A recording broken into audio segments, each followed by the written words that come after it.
I recently found out that for the past couple of months, I have been misled by Vshojo. I believe that I am owed a significant amount of funds, which I have not been paid. And most importantly, the thing that hurts me the most is that the Immune Deficiency Foundation, which is the most important charity to me, and also the reason why I'm here today, is owed over $500,000 from Vshojo. What's going on, everybody? Checking out some legal mindset on the Vshojo drama that's going on. For those of you who don't know, Vshojo is finally closing down due to improper practices of delegating the money where it needs to go. And if you saw our last video where Zeph and I covered the Iron Mouse talking about Vshojo plus another content creator and Vshojo's response, then you know it seems like the CEO dipped into some charity money and decided to line pockets rather than to take care of the actual agency itself. Now, you might be saying, oh, well, he put the money towards the agency. Yeah, he's still lining pockets, though. Sounds like he was operating in the red for a long time, dipped into the hundreds of thousands of dollars that Iron Mouse raised for a charity and spent it on things he shouldn't have. Reminiscent of Creator Clash, isn't it? So here we have Legal Mindset going over the Vshojo drama, and we're going to check it out and see what he has to say about it.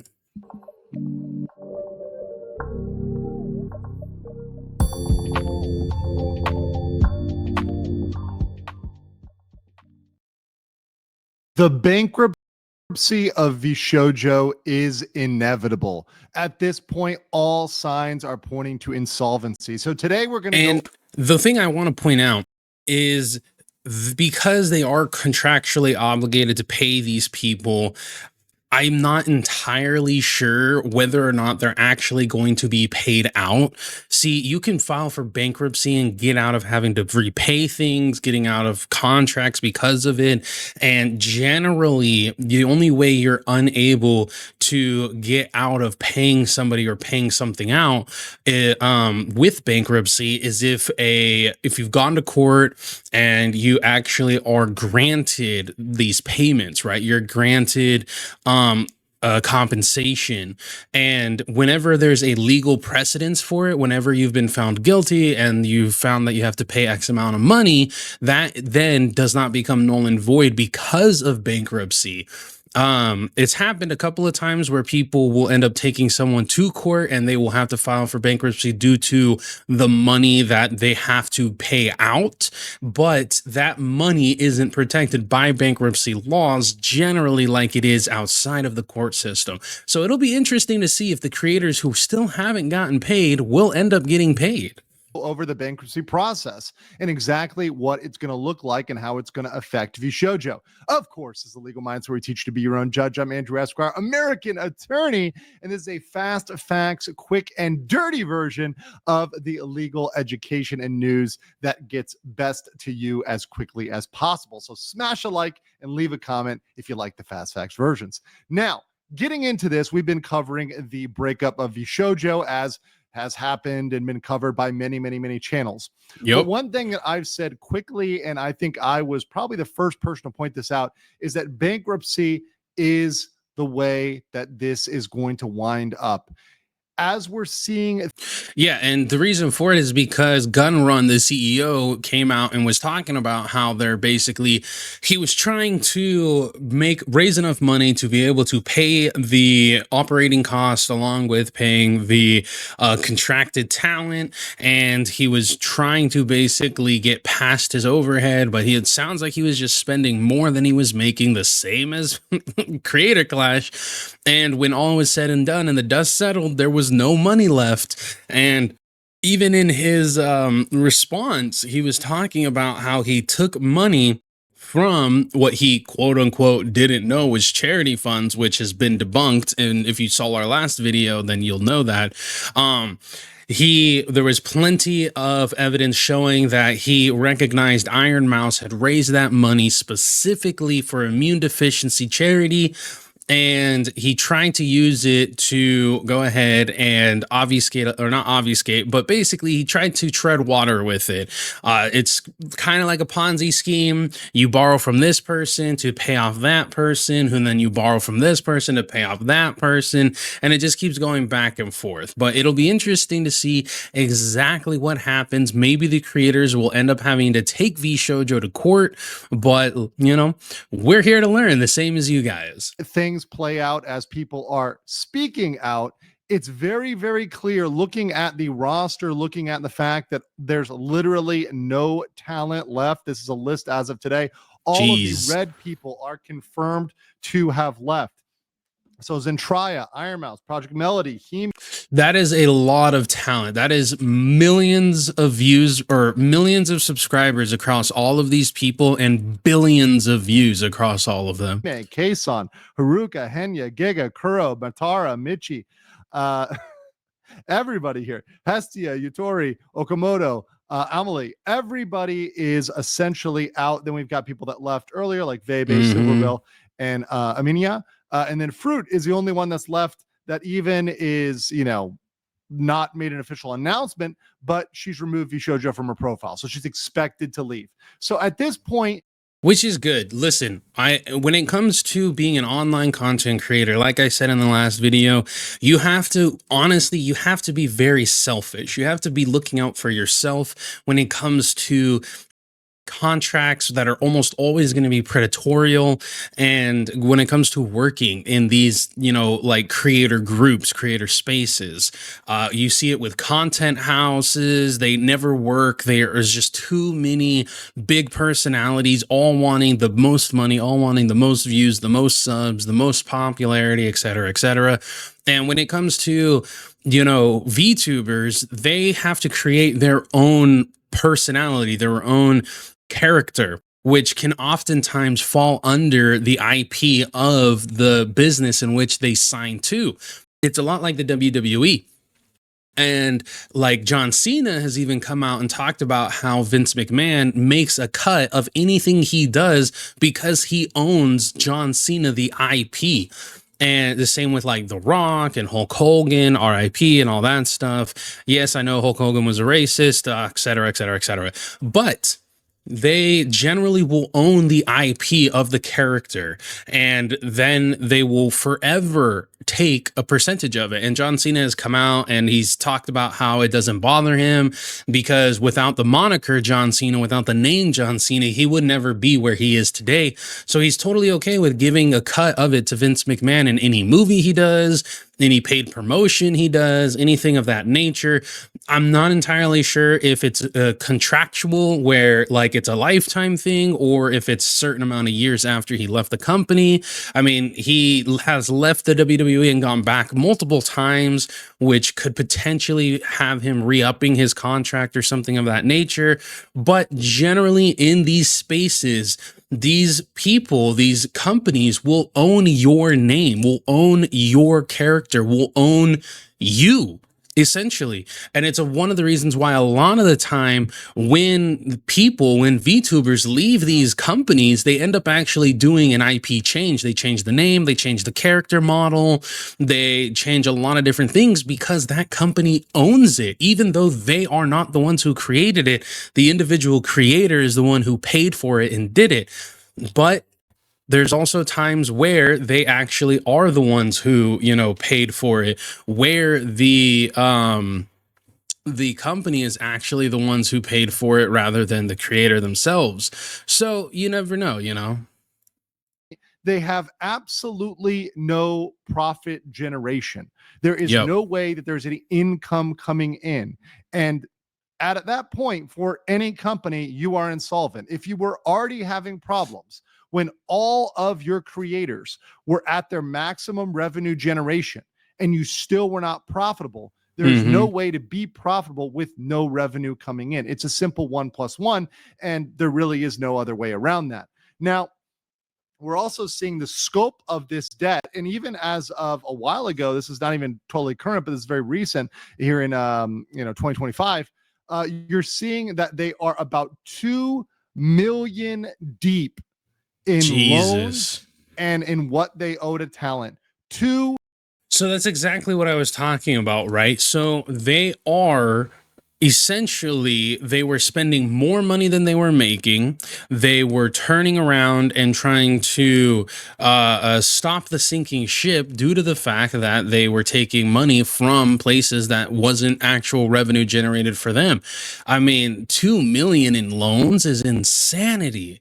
Absolute fucking insanity. $1 million. It's There's crazy. no digging out of that. There's no. Well, if they do enough fundraisers and steal money from charity, there might be enough. There might be, but then they got to pay off those charities. That's a joke, obviously. But yeah, no, that's a lot of money. I mean, you didn't think that at the first million there was a problem, or the first 100,000 that there was a problem, and to not talk to your talent about it either. Look, when sometimes people are they want to expand way too fast, right? And that's kind of one of the issues that occurred with Rooster Teeth. You know, RIP to Rooster Teeth, because that was my shit back in the day, 2009, 2010. Oh my gosh, those guys were fucking mega stars.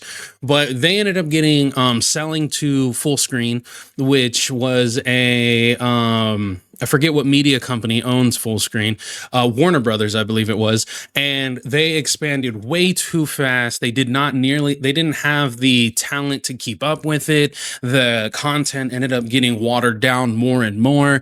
And then, of course, they started mixing in their political views, which is never good, in my personal opinion, especially when, you know, you were brought up being known as the edgy, funny content people.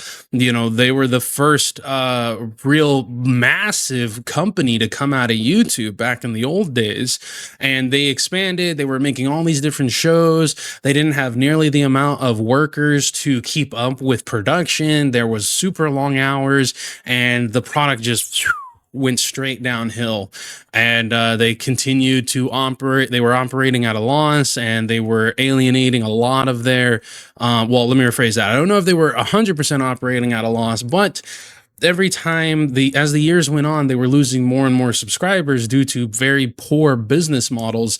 And eventually they were operating at a loss, and almost half the company ended up being fired like 3 to 5 years ago or so. And then they just recently closed down, I believe last year or 2 years ago, and Bernie Burns came back and bought the company from Full Screen, or from Warner Brothers, and is hopefully trying to make a comeback. So this is things that you have to think about in these content creator spaces, or in just business in general, is you can't continue to operate at a loss every fiscal year, or even every single year, or every single quarter. You have to learn when, hey, it's time to slow down. And if you've bit off more than you can chew, if you've promised more than you can deliver, it sucks to have to eat that bullet and tell people that, but it's better than shutting down. You know, it's better than finding yourself in potentially multiple lawsuits and, you know, stealing from a charity. Again, not saying that Rooster Teeth did that, but for Vshojo here.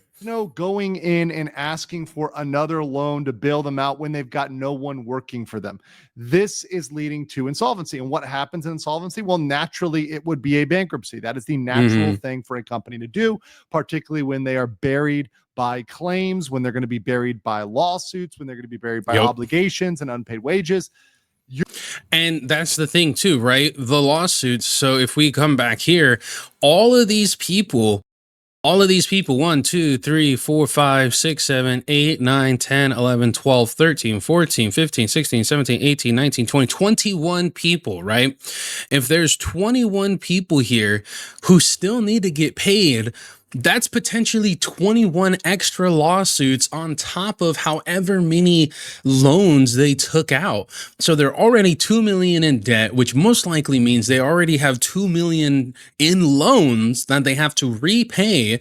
They also have the however many hundreds of thousands of dollars that they took from the charity fund that they have to repay. Now they could be facing potentially 21 individual lawsuits as well, because those creators need to get paid.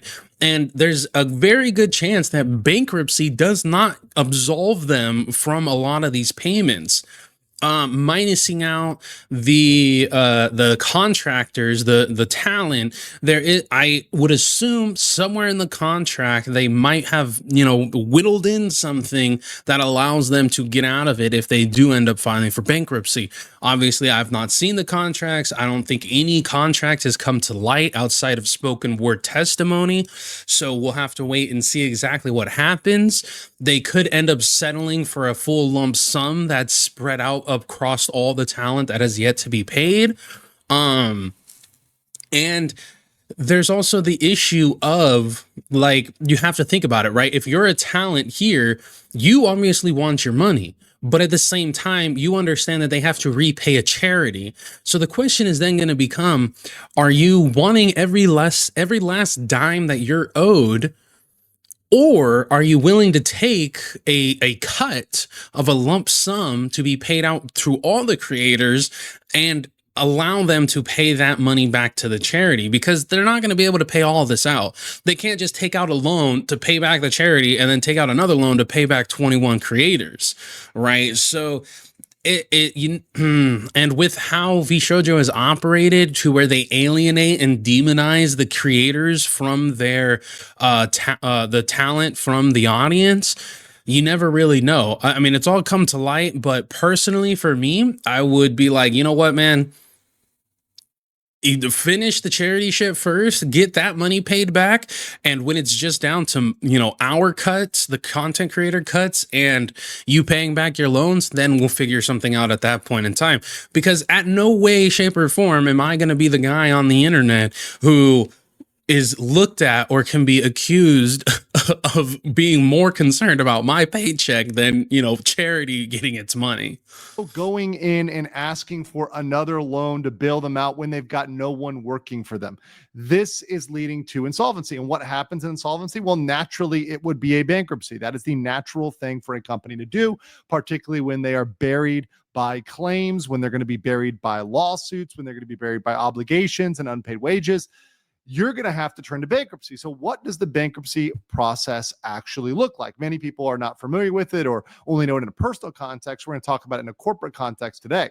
So what that actually looks like is either reorganization. So I know he's going to go over this, but this is something that I always go back to with 50 Cent, where 50 Cent ended up actually getting sued. I believe it was for putting out a video of Rick Ross and his baby mama getting it on. Anyways, so he was trying to basically say, hey, look, I don't have all this money. I rented these cars. In the videos, you can tell that they're rented. He was basically trying to show him, like, I don't have as much money as you think I do, et cetera, et cetera. He ended up losing. He was ordered to pay a certain amount of money to Rick Ross's mom, or Rick Ross's baby mama. And he sued his own counsel for improper counsel, won that, used the money to pay off Rick Ross's baby mama for the court ruling. And this is a chapter 11 is for companies that have a chance of recovery and profitability. I forget what chapter it is for a personal person, but it's one of those situations where as a company, you're contractually obligated to pay certain amount, to pay what is owed. So I don't believe bankruptcy is going to actually work in this case, but you never know. Companies are weasels with this stuff, man. They could easily wriggle out. Or liquidation. Now we're talking about personal bankruptcy. There's different chapters we're not talking about personal bankruptcy. We're talking about corporate bankruptcy. For personal bankruptcy, you might be familiar with that. There's also municipal bankruptcy, and there's other sorts of bankruptcies that are in the bankruptcy code. But in this specifically, there's two that would apply, either chapter 7 or chapter 11. And I'm going to explain the difference. The difference is really between reorganization or liquidation. Yeah. Chapter 11 is reorganization. This is for companies that have a chance. So you're saying there's a chance of recovery and profitability. So if that company can get back to making money, then it can be reorganized. And you can say, hey, look, let's restructure this. Let's, change the terms of some debt. And see, this is kind of like where the whole, This is kind of like where the whole Rooster Teeth portion comes in. See, because before full screen was like, okay, well, we'll just cut this as a loss. So they ended up firing like half the staff there to be able to recuperate income. And that's kind of what he's talking about. If the company themselves has the possibility to recuperate income by essentially cutting the fat of the company, which would be workers, which would be their overhead costs, right? So workers, it would be like shows, it would be events, stuff like that, basically not doing those things anymore to save that money, recoup their losses for profitability. If that's possible, then that's what Chapter 11 is for. You know, maybe trim some fat off the company. Hey, pause God over here, okay? Pause God over here. And let's get this thing going. However, Chapter 7 is for those that realistically cannot reorganize or return to profitability. Chapter 7 is way faster, cheaper, and handled in months versus years for Chapter 11. And in Chapter 7, a trustee takes over versus Chapter 11 with existing management. So looking at all these. So essentially, Chapter 7, like you said, they can't realistically organize. They have to shut down, which in this case, they would have to, right? Like almost all their talent's gone. They have no actual line of profitability coming in unless they rehired a whole brand new set of content creators who are going to make that money the same amount, or even realistically half of the same amount of money that they would be making, in an effort to go ahead and put money back on the books. And again, this is $2 million in loans, potentially. This is the hundreds of thousands of dollars that they took from the charity. This is more than likely the tens of thousands, if not hundreds of thousands of dollars that they owe to the content creators, which is absolutely insane when you think about how the contracts were organized to where they're getting half of all sponsorships, which is absolutely insane, and 60% of all profit coming from these creators. And when you have creators who are getting millions of views on their channel or millions of views per video, you're talking about hundreds and thousands of dollars that they were just fucking wasting, burning it like like the Joker, man. It's not it's not about the money, it's about sending a message, apparently. So they were completely disorganized, spending way more money than they were making, thinking that they were going to make it up on the tail end, and that just wasn't the case. These factors, it's very clear it's going to be Chapter 7. They're also a mainly service-oriented company. They don't have heavy in products or assets. And if you think about it, the only real assets, the big assets that a VTuber company would normally have are the models. And like it or not, I mean, at the end of the day, they are an asset. They could be sold. Well, realistically, the model should be the most that they're spending on. But when you go out and you put on these massive performances, these like shows where they're singing and they're bringing people out, that's hundreds of thousands of dollars there, And like with Creator Clash 3, even though that never occurred, they still had to pay the fucking arena. There's no like, oh, oopsie, we ended up canceling. No, the money they probably had to put down a deposit, right, which is generally anywhere from 10 to 15% of whatever the total overhead cost is for it. And the same for any venue or anything like that. And considering how close it was to the actual date and time, it's possible that they took an even larger percentage over that. Sold to somebody to be skinwalked by some other person. Right. And of course, the VTubing community would absolutely not accept that. That's deplorable in the general culture of the VTubing community. But technically, from a legal standpoint, it is an asset. Intellectual property right is an asset. So they could sell those assets, except for they don't own those assets. Because the creators own their own IP, there really isn't much to sell. And that's I will say that is the one very good thing about Vshojo, is that the individual content creators own their own IP. Generally, that is not the case. I know with a lot of Japanese VTubing companies, they don't own their own IP, which was a huge issue when a lot of them started to go downhill, like HoloLive and stuff like that. A lot of those ones, I'm not saying they went downhill. What I'm saying is that generally in these situations, VTubers do not own their IP. If you are a content creator, if you are ever going into business with any other content creator or any company, anything of that nature, get yourself a lawyer. If at any point in time, these are the two things that should stop you from getting into business with anybody or anything as a content creator. One, you do not own your own IP, which could be your model, it could be your channel name, it could be your name, like not your government name, obviously, but like your creator name, obviously, Kmplxity and The Lasting Opinion. Those are my IPs, right? I own them. They are mine. They are not anybody else's. So if I ended up getting into a business with somebody and they want to take over a creative control of my IP, that's a big FU in a cloud full of dust, right? Two middle fingers, a cloud of dust. I'm out ski David. And the reason for it is I created this name. I created the name of I guess technically it can be a company because it has an LLC, but I created this. I'm not giving it up to anybody. And the big reason for not wanting to give up your IP is if they own it, it's entirely possible that you would be forced to get rid of anything that has to do with that IP. That means videos. That means, you would have to forfeit these things. That means you could potentially have to delete hundreds of videos that are monetized. That means that you would probably never be able to use that IP again, in fear of copyright, in fear of a lawsuit. It could also mean that you have to completely change your make and model, which could be hundreds, if not thousands of dollars, generally thousands of dollars. We're talking more like tens of thousands of dollars.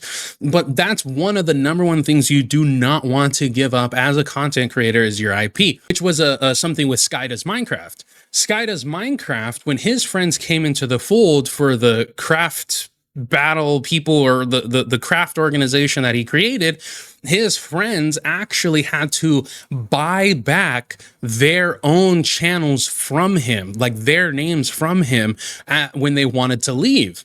And the reason for that is because the contract they entered, he owned whatever it is that they created. So if you are a content creator, your IP is the most important thing for you to keep safe.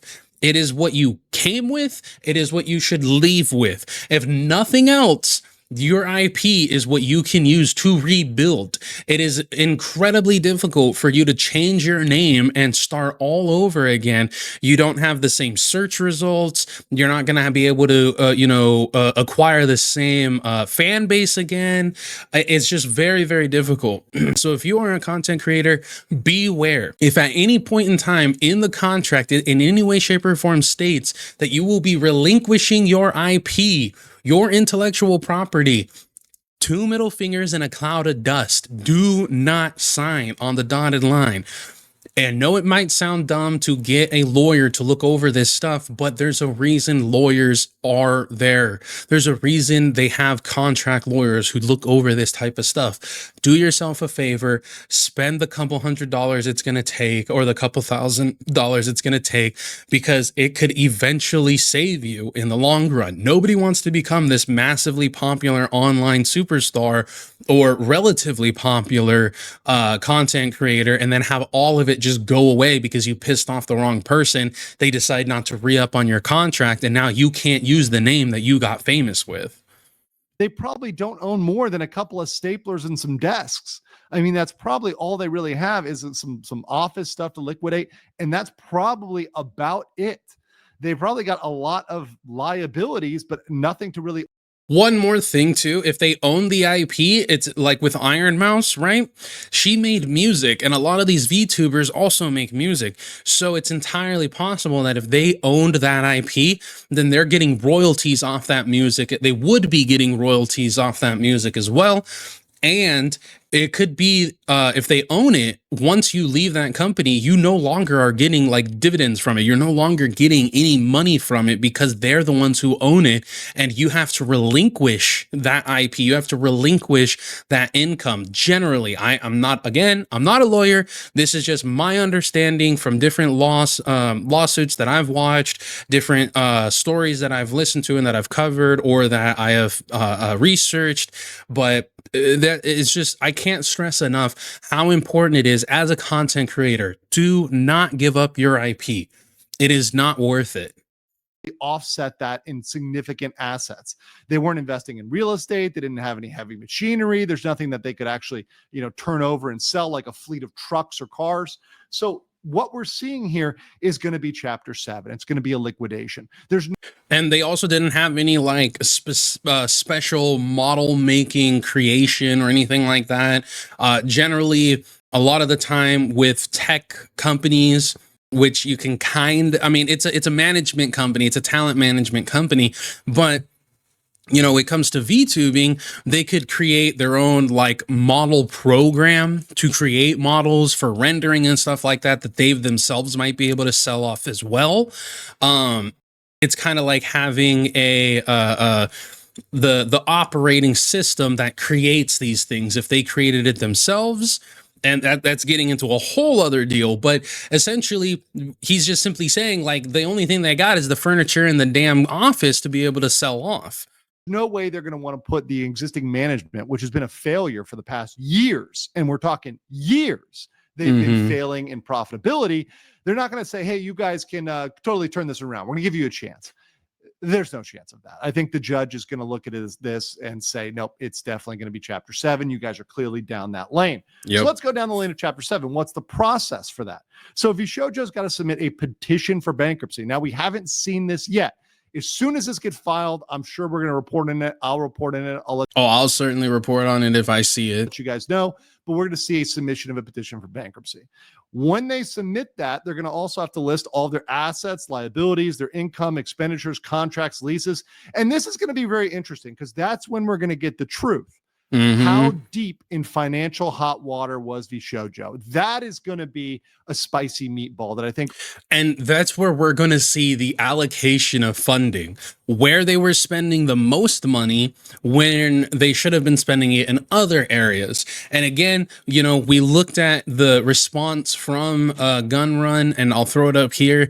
And it simply sounds like he was operating at a loss and was taking out loans to try and cover the losses while still putting on these big, fancy shows and doing all of these different venues and stuff like that, and was trying to basically plug all the holes before. He was hoping that they were going to make more money than what their overhead cost was. And that's just, once you start seeing freaking triple digits, like I don't know. It's crazy to me how people get into debt like this. You're over $2 million in debt, man.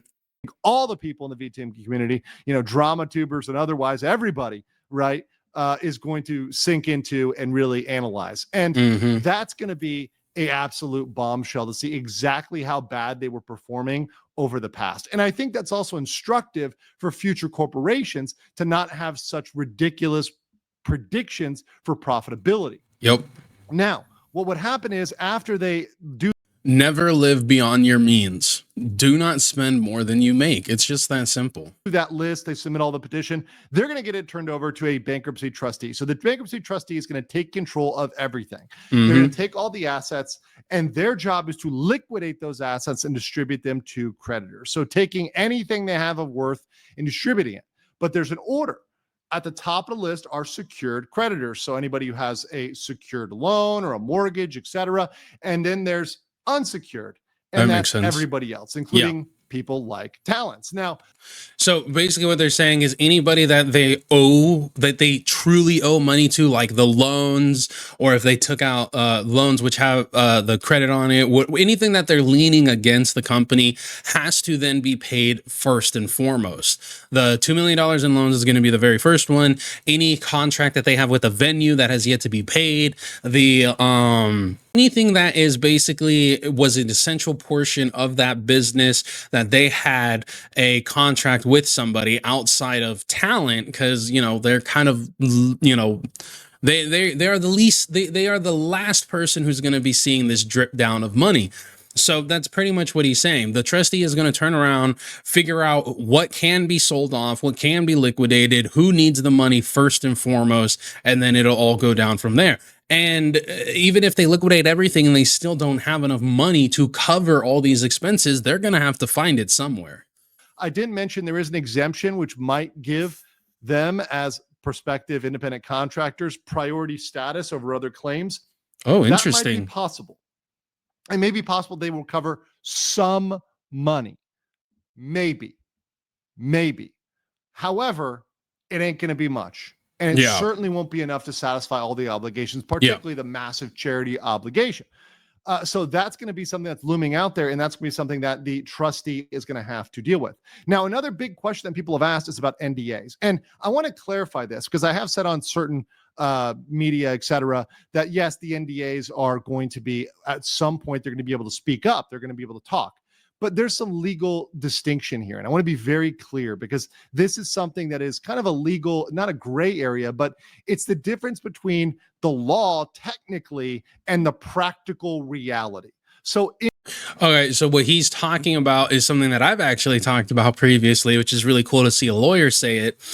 He's talking about as written versus as intended, as far as I'm understanding, and what he's saying. So, let's just listen to that one more time. Because this is something that is kind of a legal, not a gray area, but it's the difference between the law technically. So the law technically would be the law as written, meaning as it is written in legislation, in law, and the interpretation of it being written that way, right? Like the right to bear arms or the right to not self-incriminate, etc., etc., specifically stating that you have the right to bear arms, you have the right to arm yourself, or you have the right to not incriminate yourself in a legal proceeding. Now, the second thing he's talking about, and the practical reality.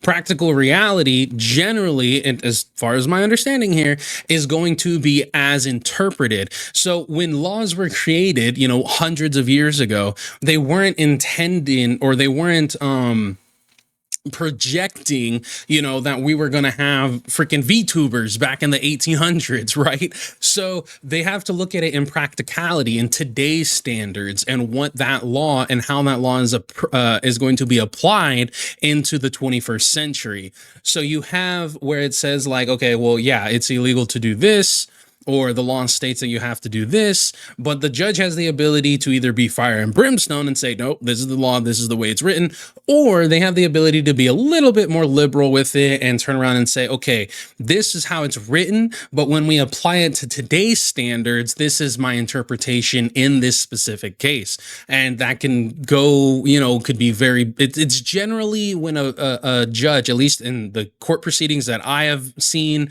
and I have been a part, or not been a part of, but have watched and researched, it's generally better when the judge will look at it as intended versus as written. Fire and brimstone is typically just black and white to a judge, whereas as interpreted, it's like, okay, true, it says this, but when we apply it to the 21st century and technology, this is kind of how it fits into it. So in the law, technically, a bankruptcy only discharges financial obligations, and an NDA is a non-financial obligation. So it's an obligation of confidentiality. So technically, an NDA is not gotten rid of by bankruptcy. So technically, that's as written. Bankruptcy does not void NDAs in and of itself. However, it's practically either difficult or almost impossible to enforce NDAs afterwards. Certainly impracticable. Like you cannot actually, in reality and practice, go and enforce these things. Why? Well, first of all, the legal priority is given to satisfying the creditors, to satisfying the outstanding debts. It's not given to, hey, we're going to allow you all this funding, we're going to allow you to use all this money to go chase people down and enforce NDAs. That's not given a top priority on the list of things, particularly by the bankruptcy trustee. Further, it's just the lack of funds. They're not going to possess enough funds to enforce all these NDAs and go out and sue everybody and their mother. And everybody and their mother is actually not a just tongue-in-cheek statement. They literally made Silver Vale's mother sign an NDA. We're going to talk about that on my next live. But those NDAs, they're not going to have the funds. It costs money. It's not free to go enforce those NDAs. Also, the last thing is, this is something the court can take into effect, is that it's an unfair benefit to the company, particularly given the company's track record. Particularly given that the company was using the NDAs to silence people from speaking about legitimate workplace grievances. And that would be more so from my understanding, the area of as interpreted, right?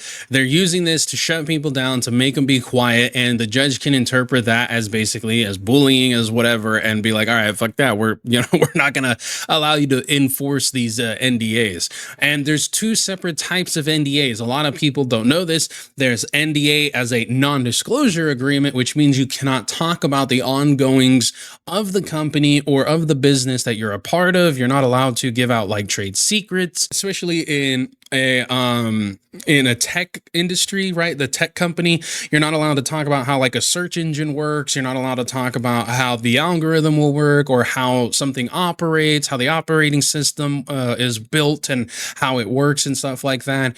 And then you also have the NDA, which is a non-disparage agreement, meaning that you're not allowed to talk bad about the company. You're not allowed to say anything negative about the company. And generally that only happens, or that's only enforceable while you're working with the company itself. It can linger after you've left the company for a certain amount of years, just depends on what you agree to. And it could be that, hey, 2, 3, 2, 5, 10, 20 years later, you're finally able to say that, no, this place sucked. This place sucked. But it all just depends on what you're signing. I will say this. There's very few times where I believe you should be signing an NDA. In my personal opinion, unless you are creating something, right, that has some sort of a trademark or has some sort of a patent on it or something of that nature, you generally should not be signing an NDA. I know I wouldn't. And I equate this to like the LCU, to Locale Live and all of that. There's no reason to sign an NDA. Like, there really is no reason. They're not creating anything over there of importance. They're not, creating some technical astoundment. They're not creating some sort of technological advancement. There isn't anything amazing going on here, right? They're not making movies. They're not doing anything that would warrant an NDA. Generally, an NDA is just simply, hey, we don't want you to talk about what's going on at the company. And a lot of the time, companies can use that to bully and enforce a silencing of company or of employees, not to force them not to talk about the terrible work conditions, not force them not to talk about not getting paid, force them not to talk about the ongoings, the things that are said, the things that are done, and stuff like that. And that's one of the reasons why you should, in my opinion, never sign an NDA unless there is something that is being patented or something that is being trademarked, something that is being created, like actually created, not just content creation. And I've already talked about the fact that certain law, like California law and other laws, may actually allow them to speak up on those NDAs, particularly as it relates to workplace grievances. Yes. That's completely separate from the bankruptcy process. So there may be... And you should also remember, you don't ever want to sign an NDA that tells you are not allowed to talk about how much you're being paid or the lack of being paid, okay? It's very predatorial in those situations. Personally, it's just something I would never do. And I say that to anybody. You really shouldn't. Anytime a company doesn't want you to talk about how much money you're getting paid, you have to think about it like this. If they don't pay you, and if you're not getting paid and you're going into bankruptcy or you're not being able to pay your bills, you're not allowed to say anything. You're not allowed to do anything that would hint to that or show that that's what's going on. And you could end up being in a multi-year contract where you're just not making enough money. You're not making ends meet, and you can't say a damn word about it. So these are just things that people really need to take into consideration. And if you're a content creator, fucking contracts and NDAs and all this shit is stuff that you really shouldn't even be willing to get into, because it's YouTube, man. I'm sorry. It really is. The shit's just not that fucking important, man. It's again, unless something's really being created more than just fucking YouTube videos and shit like that, you really just shouldn't be signing an NDA to anything. Ways for them, and there likely are ways for them to speak up about those NDAs despite the bankruptcy process, etc. But beyond that, it would be wholly unjust to allow Vshojo, which essentially kept them from making money for some of them up to a year, even more than a year. There's records of them not paying people back now and accounts of them not paying back in 2023, way back in the day. So they're not going to say, hey, look, we're going to allow you to keep, to silence these people in the fact that you screwed them out of money. You shafted them for multiple years and in a massive amount. I mean, we saw 2 million was that amount projected there. Let's say that half of that is loans and half of that is talent. Say it's 1 million in loans. And see, this is what I'm saying. Like he's saying exactly what I'm saying. The NDAs were used during the decline of Vshojo and people not being paid out. They weren't allowed to speak on this. And now that Vshojo is closing down, he's stating that the judge might turn around and be like, look, you've mishandled this so much. We're not going to allow you to enforce this NDA to continue to keep these creators silent. And that's why I'm saying NDAs are incredibly predatory by nature. If anyone ever wants you to sign an NDA, get like at least 2 separate lawyers to look at it. It might cost you thousands of dollars right now. It might cost you like, $5,000 to have somebody go over it, redline it, and create a new one to send it back, etc., etc. But it will save you in the long run. The amount of money that you could potentially be losing from tens of thousands of dollars to hundreds of thousands of dollars. Is it really? You got to think about it. Spending a couple thousand now to save you from losing a couple $100,000 in the future. It's a no-brainer. It's a no-brainer. But because companies are so predatory in this nature, they are banking on the fact that you are way too dumb, way too wet behind the ears, and way too eager to be the next big thing that you're just not going to care about this. You're not going to think about it. You're not going to do anything about this. So you protect yourself at all costs in this area. Content creation is a already saturated market, and everybody wants to be the next breakout star, but don't want it so bad that you sell your future down the river Styx. Loans and 1 million in talent. That's just me spitballing and guessing. Yeah, that doesn't look good. That does not look good with that amount of outstanding debt. So I do think there's going to be a point at which practically they'll be able to speak out. They'll be able to talk up. And I will caution all of the talents to consult with their individual lawyers when their individual lawyer that is representing them, not me, but their lawyer representing them, tells them they can speak up. Do it, right? Do it. And final thought on all of that, right, is if you do end up in a company like this, forego the company lawyer. Fuck the company lawyer, okay? Not literally, but forego the company lawyer. That lawyer is not there for you. It is for the company. That is why they're called the company lawyer. Get your own independent lawyer. It might be coming out of your pocket, but you have to remember, if you buy the lawyer, if you pay the lawyer, that lawyer is obligated to protecting you. Lawyers are obligated to protect whomever their client is.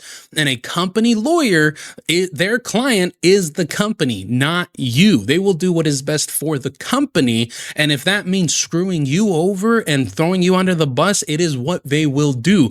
All the while, they will shake your hand while hiding a knife behind their back until they have the opportune moment to put it in yours. When their lawyer tells them to do it. And I think that day will come sooner than later. So everyone, please be patient. Let the process play out. Let the legal process happen. The best thing you can do is to support your creators. And it's so lovely that we had Iron Mouse breaking records. She's going to get to probably 1 million on her IDF fundraiser on Tilify. Absolutely great. That thing shot up overnight. It's awesome. And we're seeing some silver lining to a very bad situation. But let me yes, we are. And it's great. And shout out to Legal Mindset for the video. Let's see what is he saying. know what you guys think in the comments. Yeah, so shout out to Legal Mindset. Always enjoy his videos. I mean, regardless of how you feel about the guy, like you may think he's a bad person, you might whatever because of all the rumors going on. At the end of the day, just because you may not like the character of a person doesn't necessarily mean that they're wrong about something. Personally, I haven't seen anything that makes me not want to listen to what he has to say. But just remember, guys, number one important thing, companies are predatorial by nature 99% of the time. Be smart about what you're doing. If you are a content creator, an up-and-coming one, or a big content creator, be smart, protect yourself. Do not fall victim to these predatorial tactics, guys. I have been Kmplxity with The Lasting Opinion. You guys have a wonderful rest of your day. Whatever it is that you're doing, stay safe, protect yourself, and as always, I'll see you in the next one. From zero to hero, we rise.